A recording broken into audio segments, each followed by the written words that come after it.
주님께서 하셨습니다 라는 제목으로 말씀 전할 때에 많은 은혜 받으시기 바랍니다. 오늘의 핵심 주제는 하나님이 하신다. 하나님이 하신다입니다. 크리스천 리더십을 공부하시는 그런 연구하시는 학자들 중에요. 로버트 클린턴이라는 분이 계세요.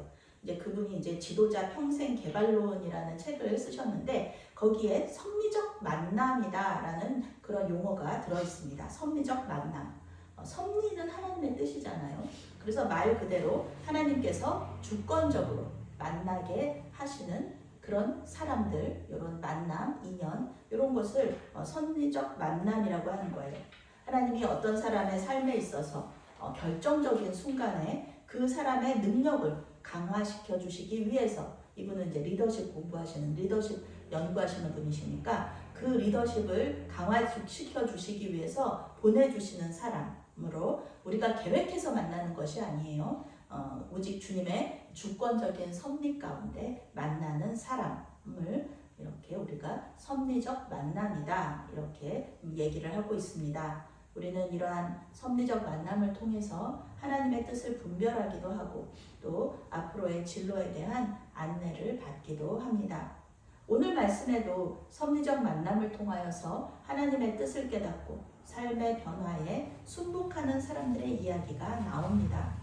오늘 말씀 속에서 섭리적 만남을 경험한 사람들은 모두 하나님의 자비와 또 성실하심을 더 깊이 알게 되는 복을 받게 됩니다. 42절부터 44절 말씀 함께 읽겠습니다. 내가 오늘 우물에 이르러 말하기를 내 주인 아브라함의 하나님 여호와여, 만일 내가 행하는 길에 형통함을 주실진대 내가 이 우물 곁에 서 있다가 젊은 여자가 물을 기르러 오거든 내가 그에게 청하기를 너는 물동에 물을 내게 조금 마시게 하라 하여 그의 대답이 당신은 마시라 내가 또 당신의 낙타를 위하여도 기르리라 하면 그 여자는 여호와께서 내 주인의 아들을 위하여 정하여 주신 자가 되리이다. 아멘. 아멘. 아멘. 네, 오늘 말씀인 창세기 24장의 큰 제목이요. 이삭의 아내입니다. 이삭의 아내. 하나님과 언약을 맺은 아브라함이 100세에 아들 이삭을 낳았지만 아직 이삭이 결혼을 안 했어요. 결혼을 안 했으니까 아브라함이 보기에는 이삭의 자손이 나와야지 이 약속이 언약이 이어지는데 아직 결혼을 하지 않았으니까 아브라함의 마음이 조금 급해진 거예요. 아브라함의 아내 사라가 죽고 3년이 지났는데 이삭은 결혼하지 않았고 자신은 점점 늙어가니까 아들을 결혼시키려고 결정한 것입니다. 하나님은 아브라함의 자손 이삭을 통해서 약속이 이어질 것이라고 말씀하셨잖아요. 이 약속은 크게 두 가지죠. 이 자손이 하늘의 별처럼 많아질 거라는 것. 두 번째는 가나안 땅을 이 자손에게 주시겠다는 것.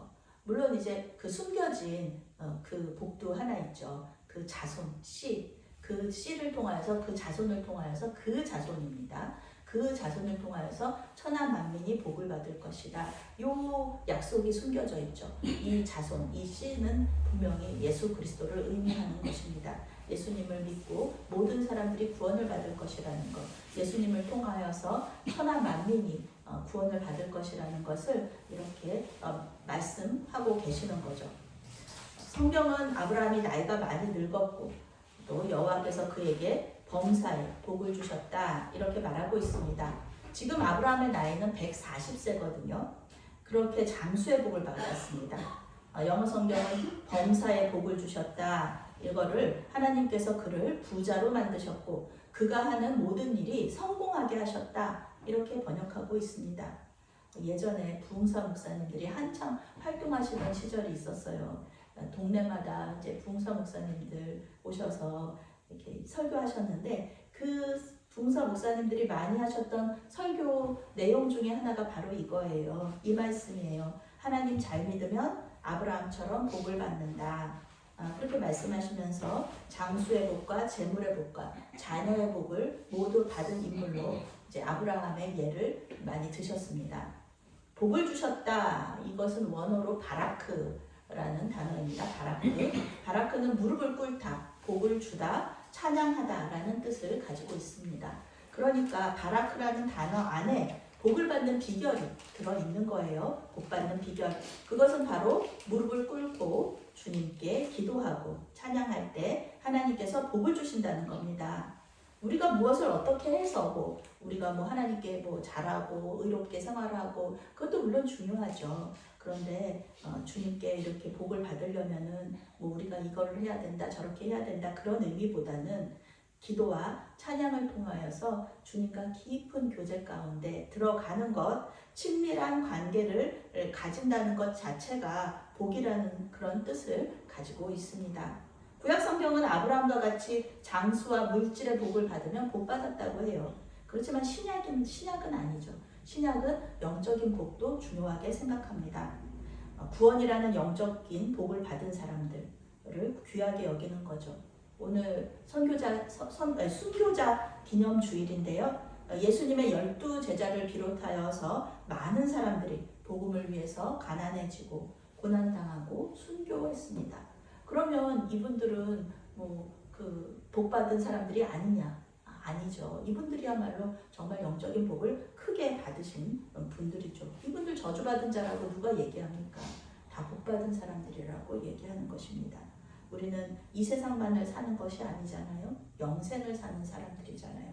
그렇기 때문에 하나님 없는 장수, 그리고 하나님이 없는 물질, 그리고 하나님이 없는 자녀의 복, 이런 것들이 우리 믿는 자들에게는 복이 될 수 없다. 복이라는 것, 우리 믿는 자들에게 복이라는 것은 하나님이 없어서는 의미가 없다는 것을 우리가 그 단어 속에서도 알 수 있다는 것입니다. 복이라는 단어 속에 하나님이 없으면은 복이 아니라는 것을 이야기하고 있습니다. 아브라함은 하나님께서 주신 복에 만족하지 않고 언약을 이루기 위해서 노력합니다. 가만히 감 떨어지기만을 앉아서 기다리는 그런 것이 믿음이 아니라는 것이에요. 하나님의 뜻을 이루기 위해서 내가 할 수 있는 일, 하나님께서 허락하신 일을 해야 하는 것, 그것이 바로 믿음이라는 것입니다. 아브라함은 이삭의 아내를 구하기 위해서 가장 믿음직한 종을 자기 친족들이 살고 있는 하란으로 보내게 됩니다. 물론 아브라함이 지금 살고 있는 곳에서도 며느리감이 많아요. 실제로 하갈이 낳아준 아들 이스마엘은 애굽 여인을 아내로 맞이했죠. 평화조약을 맺은 그랄 왕에게도 공주들이 있었을 거예요. 그리고 사라의 매장지를 판 헷 족속에게도 아름답고 착한 딸들이 있었을 것입니다. 그런데 아브라함은요, 자기 친족 중에서 이삭의 아내를 데려오기를 원합니다. 아브라함이 왜 그런 결정을 내렸는지 성경은 이야기해주고 있지 않습니다. 아브라함의 친족들이 여호와 신앙을 가졌다는 증거도 없어요. 실제로 하나님의 말씀에 순종하여 가나안 땅에 정착한 셈의 후손은 아브라함이 유일합니다. 그러나 우리는 유추할 수 있죠. 이 신명기 말씀이나 다른 말씀들을 통하여서 하나님께서 가나안 땅의 그 딸들과 결혼하지 말라고 말씀하시거든요. 모세와 그 자손들에게 신명기나 민수기 이런 말씀들을 통하여서 결혼할 수 있는 거는 유일하게 어떻게 이방 여인들하고 어떻게 결혼하라고 하냐면은 이 여호와 신앙을 가지고 이 공동체 안으로 들어오면 그러면 결혼할 수 있어요. 룻이라든지 아니면 라합이라든지 이방 여인들인데 결혼할 수 있었던 이유가 바로 이런 것이죠. 여호와 신앙을 가졌어요. 그리고 공동체 안으로 들어왔어요. 그러면 결혼을 할 수가 있습니다. 아브라함과 하나님의 관계가 친밀했기 때문에 하나님과 이 아브라함의 그 관계 속에서 하나님께서 말씀하셨겠죠. 가나안 땅에서 이삭의 아내를 데려오라 이렇게 말씀하셨으니까 순종해서 이 가나안 땅에서 이삭의 아내를 데려오지 말라 그렇게 말씀하셨겠죠. 그래서 멀리 하란에서 며느리감을 데려오기로 한 것입니다. 아브라함은 가장 믿을 수 있는 늙은 종을 보내서 이삭의 아내를 데려오기로 합니다. 아브라함이 사는 헤브론에서 친족들이 사는 하란까지는 왕복 2달이에요. 한 번 가는데 한 달, 오는데 한 달이죠. 가나안 땅을 떠나는 것은 하나님께서 싫어하시는 일이에요. 그래서 이삭이 직접 가지 않고 종이 가서 아내를 찾아오게 됩니다. 아브라함의 종은 이름이 없습니다. 아브라함의 늙은 종, 아브라함의 재산을 다 이렇게 관리하는 청지기, 이 정도로 설명이 나와 있지 이름이 나와 있지 않아요. 뭐 아브라함의 종 이름이 엘리에셀일 것이다 라고 성경이 얘기하지 않아요. 그냥 학자들은 엘리에셀이 아닐까, 자손이 없었던 시절에 그 자기의 후계자로 삼고 싶어 했던 그 종이 아닐까 얘기하는데 성경은 말해주지 않고요. 이름 없는 종입니다. 이 이름 없는 종에게 그 아브라함이 약속해요. 꼭 가서 데리고 오라고 그러는데 이 이름 없는 종은 그 뭐 막막하잖아요. 하란 땅에 가서 그 자기 친족 중에서 사람이 여자 그 미혼의 처녀가 있을지 없을지도 모르는데 그리고 그 찾았다고 해도 그 처녀가 여기 안 오겠다고 그러면 어떡해요. 그러니까 여러 가지 걱정이 되니까 아브라함한테 얘기했을 때 아브라함이 하나님의 사자가 하나님의 천사가 미리 가서 도와줄 것이니까 아무 걱정하지 말고 떠나라. 이 말을 이제 주인의 말을 믿고 이제 가는 거죠. 순종하면서 길을 떠납니다. 이 이름 없는 종은 낙타 10마리 그리고 신부와 신부의 가족들에게 줄 보물들을 가득 싣고 가게 돼요. 이 다른 종들과 함께 여행을 하기는 하는데요. 한 달 후에 잘 도착합니다. 이 자체가 하나님의 은혜예요. 그때 당시에 낙타라는 것은 굉장히 귀중품이었거든요. 부자들이 가지고 있는 거예요. 그런데 한 마리도 아니고 10마리예요. 그러니까 고급 중형차, 우리 지금의 말로 하면은 외제차, 아주 비싼 차를 10대를 가지고 그 10대 안에 보물을 꽉꽉 채워가지고 지금 한 달을 여행했다는 거예요. 그러니까 이것은 하나님의 은혜가 아니었으면은 무사히 도착할 수도 없는 거예요. 중간에 강도들도 많았을 테니까. 그래서 이 쉬운 일이 아니었는데 그 보물을 가득 싣고 잘 도착을 했다는 겁니다. 그 하란까지 도착하는 게 문제가 아니죠. 이제부터 또 다시 이제 그 처녀를 찾아야 되잖아요. 하란에 도착해서 성 밖 우물 곁에 앉았는데 도착은 해서 막막한 마음이 들었을 것입니다. 그 하란은 도시거든요. 이 큰 도시에서 어떻게 아브라함의 친족을 찾을 것인가. 그때 이 이름 모를 종이 가장 좋은 선택을 합니다. 바로 하나님께 기도를 한 것입니다. 예전에 인터넷이나 핸드폰이 없던 시절에 이제 선교지에 어린 청소년들과 함께 단기 선교 여행을 갔던 적이 있습니다. 지금이야 뭐 핸드폰으로 구글 지도하면은 어디서부터 어디까지 뭐 화살표 착착 나와가지고 뭘 타도 되고 이거 잘 나와 있어요. 그런데 그때는 핸드폰이 없었거든요. 그러니까 이제 어느 이제 시장이나 뭐 이런 데다가 선교사님이 딱 그 선교팀을 풀어놔요. 여기서부터 이제 전도하라고. 그리고 몇 시까지 식당에서 만나자. 점심 식사를 식당에서 만나자 이렇게 말씀을 하세요. 근데 그 식당이 어디 있는지 어떻게 알아요? 저희가 말도 잘 안 통하는데 띄엄띄엄 영어하고 뭐 같이 이렇게 찬양 부르면서 전도하다가 어느새 선교사님과 헤어지게 된 거예요. 선교사님 어디 계신지도 모르고 열심히 복음 전하다 보면 그렇게 되거든요. 그런데 이제 그럴 때 대비해서 선교사님이 이제 몇 시에 어디서 만나자 얘기하시지만 어떻게 찾아가요? 지리도 잘 모르는데 참 난감하는데요. 선교팀이 함께 통성으로 기도하거든요. 그러면은 방법이 나와요. 굉장히 우연찮게 현지인들의 도움을 받기도 하고요. 또 한국 사람을 만날 때가 있어요. 정말 하나님께서 보내주신 천사 같은 사람이에요. 그 한국 사람이 우리를 그 장소까지 데려다 주는 거예요. 이렇게 선교사님과 약속한 장소에 가게 됩니다. 이런 놀라운 하나님의 역사가 선교지에서는 일어나거든요. 그래서 하나님의 임재를 느끼고 싶다. 하나님의 임재, 하나님의 인도하심을 가장 빨리 알고 싶다, 경험하고 싶다. 그러면은 이제 선교지 가면 되는 거죠. 선교지에서는 하나님의 역사가 굉장히 빨리 일어납니다. 이 이름 모를 종도 기도하는 가운데 하나님께 지혜를 구했습니다. 하나님께서 지혜를 주셨어요. 이제 저녁이 되어서 성경은 저녁이 되어서 하란에 사는 여자들이 우물로 물을 길러 나왔다고 말하고 있습니다. 물 깃는 거는 다 여자들의 일이에요. 이 종은 두 가지 시험을 통해서 이삭의 아내를 선택하고자 합니다. 자신이 물을 달라고 했을 때 물을 줄 것, 그리고 내가 요청하지 않았지만 낙타에게도 물을 주겠다고 말하는 사람, 그 여인, 그 처녀를 이삭의 아내로 결정하겠다고 기도합니다. 손님을 환대하고 정말 이 늙은 할아버지잖아요. 늙은 할아버지를 환대하고 그리고 동물을 불쌍히 여기는 사람, 그런 착한 마음을 가진 사람이고요. 그리고 이 낙타에게 물을 준다는 거 보통 중노동이 아니거든요. 이게 보통 낙타 한 마리당 100리터를 먹는다고 해요. 그러니까 10마리에게 물을 준다는 것은 1톤의 물을 길어 올려야 되는 거예요. 1톤의 물을 길어서 이 길을 올리는 것뿐만 아니라 구유에다가 붓고, 그러니까 이게 신체적으로 보통 건강한 사람은 안 되는 겁니다. 그러니까 이삭의 아내가 되는 조건은요, 인격적으로도 굉장히 훌륭하고요, 또 체력적으로도 훌륭한 젊은 여자이면서 아브라함의 친족인 그런 처녀가 되어야 하는 것입니다. 조건이 굉장히 많죠. 어렵죠. 45절부터 46절 함께 있습니다.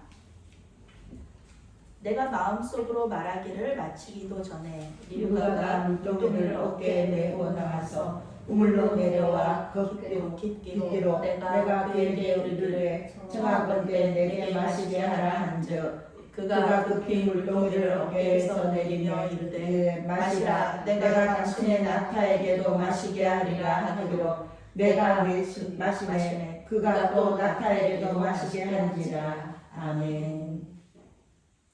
쉽지 않은 조건인데요. 종의 기도가 마치기도 전에 리브가가 나타납니다. 이 여인이 리브가죠. 근데 이 성경은요, 리브가가 매우 아름답고 결혼하지 않았으면서 아브라함의 손녀뻘이 되는 친족이라고 말하고 있습니다. 이삭이 늦게 태어났잖아요. 그러니까 이제 이삭은 아들이지만 그 아브라함의 동생의 이 손녀가 되는 거예요. 리브가의 이름은 올가미라는 뜻을 가지고 있습니다. 그래서 너무 아름다워서 그 여인의 아름다움에 항상 올가미가 되어서 많은 남자들이 이 여인을 흠모했다, 그런 뜻을 가질 정도로 리브가는 아름다웠습니다. 종은 리브가가 아브라함의 친족이라는 것은 몰랐지만 시험을 시작합니다. 물을 떠오는 리브가에게 물을 좀 달라, 이렇게 말한 거예요. 리브가는 급히 늙은 종에게 물동이를 기울여서 물을 마시게 하고, 또 낙타에게도 내가 물을 충분히 주겠습니다. 조금 주는 게 아니고요. 낙타들도 힘들 텐데 내가 물을 아주 낙타들이 원하는 만큼 먹게 해주겠습니다. 라고 말합니다. 분명히 낙타들과 함께 다른 종들도 있었을 거예요. 지쳐 있었겠죠. 그런데 그들에게 하라고 시키는 것이 아니라 자신이 작은 물동이로 계속 물을 길어서 낙타들에게 먹입니다. 종은 침묵해요. 마음속으로 이 여인이 하나님께서 이번 여행길에서 준비하신 그런 이삭의 아내일까? 그러면서 하나님께서 평탄함을 주실까? 기도하면서 이 여인을 지켜봅니다. 평탄함, 형통함을 뜻하는 단어는 찰라흐라는 거예요. 여기 오늘 말씀 속에서 평탄하고 형통한 이야기가 많이 나오는데요. 그것이 무슨 뜻인가? 이것은 하나님과 또 연관이 되는 거예요. 복도 하나님과 연관이 되죠. 형통함과 평탄함도 하나님과 연관이 됩니다. 하나님께서 역사하신다는 것을 의미하는 거예요. 하나님께서 역사하시는 것이 평탄함이고요. 하나님께서 역사하시는 것이 형통함입니다. 그것이 성공입니다. 우리가 보기에는 실패일 수도 있어요. 우리가 보기에는 안 되는 것일 수도 있어요. 평탄하지 않고 형통하지 않은 것일 수도 있어요. 그런데요, 하나님께서 하셨다 그러면은 그것은 평탄한 것이고요, 그것은 형통한 것입니다. 우리의 시각이 바뀔 필요가 있습니다. 이삭의 아내를 구하는 일에 하나님의 역사가 있어서 섭리적인 만남이 이루어지게 하시고, 또 종은 아브라함의 하나님을 더 알게 되었어요. 리브가는 여호와 신앙을 가진 집으로 시집을 가는 그런 복을 받게 됩니다. 아브라함이 단순히 부자라는 것 때문은 아니죠. 리브가의 집도 부자였거든요. 47절부터 49절 말씀 함께 읽겠습니다. 내가 그에게 묻기를 내가 네 딸이냐 한즉 이르되 밀가가 나홀에게 낳은 부두엘의 딸이라 하기로 내가 코고리를 그 코에 꿰고 손모고리를 그 손에 띄우고 내 주인 아브라함의 하나님 여호와께서 나를 바른 길로 인도하사 나의 주인의 동생의 딸을 그의 아들을 위하여 택하게 하셨으므로 내가 머리를 숙여 그에게 경배하고 찬송하였나이다. 이제 이제 당신들이 인자함과 진실함으로 내 주인을 대접하려거든 내게 알게 해 주시고 그렇지 아니할지라도 내게 알게 해 주셔서 내가 의로든지 잘하든지 행하게 하소서. 아멘. 네, 이 이름 없는 늙은 종은 리브가를 작은 주인의 아내로 결정을 해요. 그리고 우선은 자기와 낙타들에게 물을 준 사례로 금 코걸이와 금 팔찌를 선물합니다. 이것이 오늘날의 그 도량형으로는 230g입니다. 230g이라면은 지금의 금 시세로 3,400만 원입니다. 물값으로 굉장히 많은 돈을 준 거예요. 늙은 종은 리브가의 집에 찾아가서 이제 중매쟁이 역할을 해야 되는 거죠. 얘기 들어보니까 놀랍게도 리브가는 아브라함의 동생 나홀의 손녀라는 거예요. 늙은 종이 기도했던 모든 조건에 딱 맞는 신부감이죠. 이게 하나님께서 하신 이 섭리적인 만남이죠. 문제는 이제 리브가의 집에서도 이삭을 좋은 신랑감으로 생각하느냐 이런 것이죠. 이삭은 모르잖아요. 이 사람들이 아브라함이 하란을 떠난 이후로 한 번도 연락을 주고받지 않았으니까 아들이 태어났다는 것도 모르는 그런 상태였으니까 아무리 큰 할아버지인 아브라함의 아들이라고 해도 한 번도 만나지 못한 사람이고 또 한 달이나 여행을 해야 하는 먼 곳으로 시집을 가야 되는 거잖아요. 그러니 부모의 입장에서는 쉽게 결정할 일이 아닙니다. 그러니까 종은 아브라함이 얼마나 큰 부자인지를 얘기해요. 은근히. 그리고 또 이삭이 나이가 그렇게 많지 않다고 얘기해요. 왜냐면은 여기는 손녀고 여기는 아들이니까 이거 뭐 그 아저씨 뻘 되지 않을까 막 그러면서 물론 이제 그 리브가는 조금 어리죠. 그리고 이삭은 나이가 많죠. 학자들은 리브가는 10대였고 이삭은 40세였다고 얘기를 해요. 그러니까 나이 차이는 좀 나지만 이게 뭐 아버지 뻘하고 결혼할 수는 없잖아요. 이삭은 아버지 뻘이라고 생각하지 않도록 이삭이 아버지 뻘이라고 생각하지 않도록 이 종이 얘기하는 거예요. 늙어서 아브라함과 사라가 늙어서 태어난 아들이기 때문에 아버지 뻘처럼 그렇게 나이가 많지는 않다. 이렇게 얘기하면서 이삭이 얼마나 멋진 신랑감인지를 또 얘기해 주는 거예요. 은근히 말해요. 그리고 직접적으로 대놓고 얘기하는 거는 이거예요. 하나님께서 섭리 가운데 이 모든 일들이 이루어졌다. 이것은 하나님의 뜻입니다.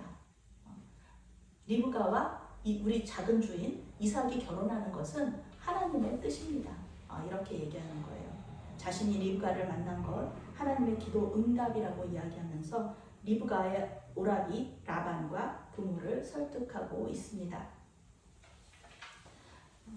50절부터 53절 말씀 함께 읽겠습니다.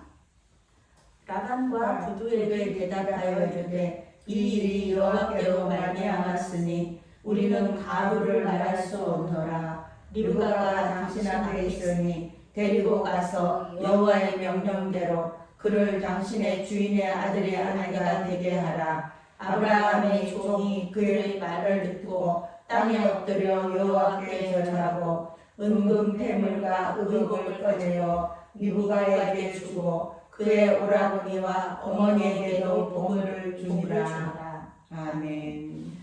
리브가의 오라비 라반과 리브가의 아버지 부두엘은 이 일을 하나님께서 하셨으니 자신들은 이 일에 선택권이 없다라고 말합니다. 하나님께서 하신 일이 분명한데 자기들이 반대할 수 없다는 말을 완곡하게 한 것입니다. 여기서 그 여호와께로 말미암았다. 이 일이 50절 말씀에 이 일이 여호와께로 말미암았다. 이것을 영어 성경은 하나님께서 하셨다. 주님께서 하셨다라고 번역하고 있습니다. 오늘 말씀의 설교의 제목이기도 하죠. 주님께서 하셨습니다. 그러니 우리는 이것에 대해서 안 된다. 그렇게 말할 수 없습니다. 이렇게 말하는 거죠. 물론 리브가의 오라비 라반은 이러한 결정을 한 것에 있어서 하나님의 그 뜻 이런 것보다는 그 아브라함이 거부라는 것에 아주 큰 그 감명을 받은 거예요. 왜냐하면 라반은 성경에서 그 물질적으로 탐욕스러운 인물로 그려지기 때문에 그렇습니다. 선물, 낙타가 10마리잖아요. 대단한 거거든요. 아브라함의 종은 그들의 말을 듣고 땅에 엎드려서 하나님께 절하면서 경배합니다. 하나님께서 도와주시지 않았다면 이삭의 아내를 찾는 일을 이렇게 평탄하고 형통하게 할 수 없었을 것이라고 고백하는 거예요. 아브라함이 말한 대로, 자기 큰 주인이 얘기한 대로 하나님의 사자가 먼저 와서 이렇게 우리를 도와주었구나, 이렇게 고백하는 것이죠. 이삭은 단지 자신의 작은 주인인 것만이 아니잖아요. 아브라함과 하나님의 언약을 이어갈 계승자입니다. 종은 신부와 그의 가족들에게 은금 패물과 보물을 주면서 결혼 절차를 진행하게 됩니다. 그런데 리브가의 오라비와 어머니는요, 리브가와 조금 더 시간을 보내기를 원하는 거예요. 그렇지 않겠습니까? 리브가를 이제 떠나보내면 언제 만날지 모르는데 조금 더 시간을 보냈으면 좋겠다. 갑자기 시집을 가게 되는 거잖아요. 하란 땅에서도 이렇게 결혼을 시킬 수 있는데 워낙에 예쁘고 또 이렇게 튼튼하고 인격적으로도 훌륭한 좋은 신부감이니까 많은 그 남자들이 많은 집안에서 탐냈을 텐데 갑자기 그 가나안 땅으로 가게 되니까 조금 더 이렇게 있기를 원했는데요. 이 갈등은 결국 리브가의 결정으로 해결이 됩니다. 리브가는 가족들과 함께 며칠 더 있는 것보다는 속히 가나안 땅으로 가는 것을 선택합니다. 그래서 리브가의 별명이요, 여자 아브라함이에요. 여자 아브라함. 시아버지 아브라함을 닮았어요. 하나님의 하나님, 이 하나님 그 아브라함이 부지 중에 천사 대접했다고 그러잖아요. 뛰어다니면서 하나님과 천사를 환대한 아브라함처럼 그 종과 낙타들을 환대했고요. 또 아브라함이 하나님의 명령을 듣고 바로 가나안 땅으로 출발하잖아요. 그런 것처럼 하나님의 명령에 순종하여서 뒤돌아보지 않고 가나안 땅으로 떠난, 이 고향을 떠난 그 아브라함을 이 리브가가 닮았다는 것이죠. 창세기에서 가장 긴 장인 24장은 이삭과 리브가의 결혼으로 끝이 납니다. 아브라함은 앞으로도 35년을 더 살게 되거든요. 그래서 그 이삭과 리브가의 아이들이 태어나는 것도 봐요. 그렇지만 오늘 말씀을 끝으로 그의 목소리는 들리지 않습니다. 이제부터 하나님은 이삭과 리브가와만 말씀하세요. 족장과 족장의 아내의 지위를 아브라함과 사라에게서 물려받고 또 지위만이 아니라 약속의 계승자로서 하나님의 약속을 후손에게 전하는 책임도 물려받게 됩니다. 창세기의 거대한 주제 중에 하나가요, 하나님은 하나님이시고 인간은 인간이다 라는 것입니다. 인간이 아무리 하나님이 되고 싶다고 해도 하나님이 될 수 없다는 것, 그것이 창세기의 거대한 주제입니다. 아담과 하와가 하나님같이 되고 싶어서 선악을 알게 하는 나무의 열매를 먹었잖아요. 그렇지만 하나님이 되지 못했죠. 우리 인간의 행복은 하나님처럼 되는 것이 아니고요, 하나님 안에 사는 것입니다. 주님의 섭리 가운데 성령의 인도하심에 따라서 순복하면서 사는 것, 그것이 우리에게 허락하신 하나님의 자비와 성실하심에 응답하는 것이라는 것을 믿으시기 바랍니다. 오늘 말씀에 나오는 아브라함의 종이요, 이름도 없어요. 그렇지만 이삭의 아내를 찾으러 가는 과정 가운데 주님의 섭리를 경험했습니다.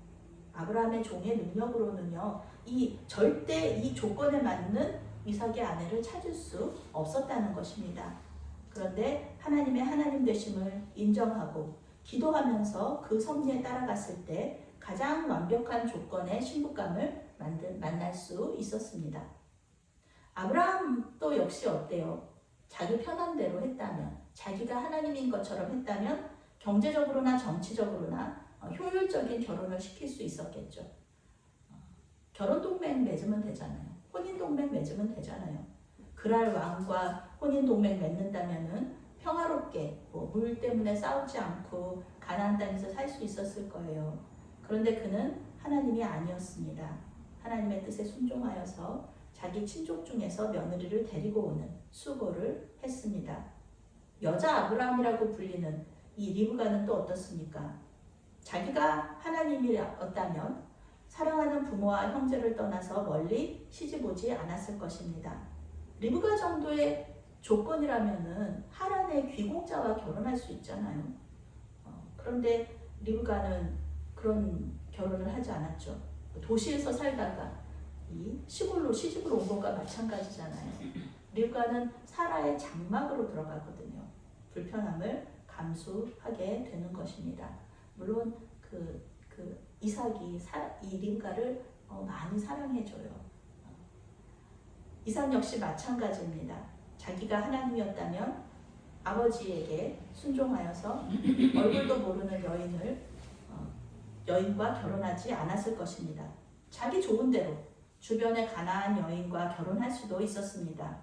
그런데 그는 하나님의 말씀에 순종하여서 아버지를 통해 하나님을 만난 사람이에요. 그는 자신이 하나님이 아니고 하나님이 될 수 없다는 것을 잘 알고 있었습니다. 이삭은 리브가 한 사람만 사랑해요. 끝까지 리브가만을 사랑합니다. 우리 역시 마찬가지입니다. 우리는 하나님이 아닙니다. 우리는 하나님의 피조물로서 하나님을 주인으로 섬기는 사람들입니다. 우리 마음대로 사는 사람들이 아니에요. 하나님의 인도하심에 순복하면서 사는 사람들입니다. 예수님은 요한복음 15장에서 내 안에 거하라. 요한 신학이죠. 예수님 안에 거한다는 거, 요한 신학. 내 안에 거하라 이렇게 말씀하십니다. 예수님 안에 거한다는 것은요, 예수님의 말씀대로 산다는 뜻입니다. 내 마음대로 살지 않고요, 내 뜻대로 살지 않고 예수님의 뜻대로, 예수님의 말씀대로 산다는 것을 의미하는 것입니다. 무슨 결정을 하시던지 기도하시면서 하시기 바랍니다. 범사에 하나님을 주인으로 인정하면서 내 마음대로 하지 말고 하나님의 인도하심을 구하시기 바랍니다. 하나님께서 하셨습니다. 이렇게 고백하는 것은요, 내가 내 마음대로 했다는 얘기가 아니라 하나님께서 하시는 대로 순종했습니다. 그 말과 똑같은 뜻입니다. 주님께서 하셨습니다. 고백하시면서 하나님께 영광 돌릴 때 하나님께서 범사에 평탄함과 형통함의 복을 주시고 또 섭리적 만남으로 우리에게 또 다른 복을 주실 줄로 믿습니다. 아멘. 사랑의 하나님, 범사에 하나님께서 하셨음을 고백하게 하여 주시옵소서. 우리는 그저 피조물일 뿐 하나님이 아니라는 것을 깨닫고 겸손하게 주님께 절하게 하여 주시옵소서. 하나님을 찬양하고 기도하는 가운데 복을 받게 하여 주시옵소서. 예수님의 이름으로 기도합니다. 아멘.